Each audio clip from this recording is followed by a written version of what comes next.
is one of those things where, you're in a zoo and there aren't really any rules. So I guess when the mood strikes, you just go for it. Not only that, let's be honest. Primates are a lot more like people and humans than some would like to admit. Yeah. So some are probably a little voyeuristic. They want to be watched when they're getting, shall we say politely, amorous.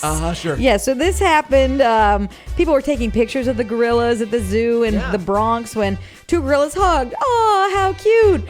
But then the hugging kicked it up a notch. Suddenly... round and third. Yes, suddenly there was some scoring going on. Parents were covering children's eyes. People were screaming and running away. And some kept right on filming. Of course. Yeah, you would have. Gorilla porn. Yeah.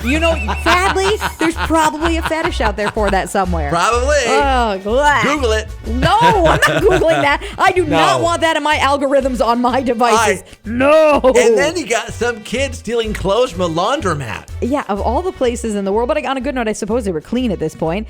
But somebody, a 7-year-old from Michigan, recently busted somebody else stealing clothes. Not her. It was somebody she caught. The thief was stealing the family's clothing from the local laundromat. The 7-year-old begged her father to go to police. He did, filed a police report. So cops started watching surveillance footage. And guess what? Little Jada said, there he is. There's the man. Cops busted the man, got him to give back all the clothing, except they didn't request the underpanties back. Okay. Because after they've left your possession, you probably don't want them back. No.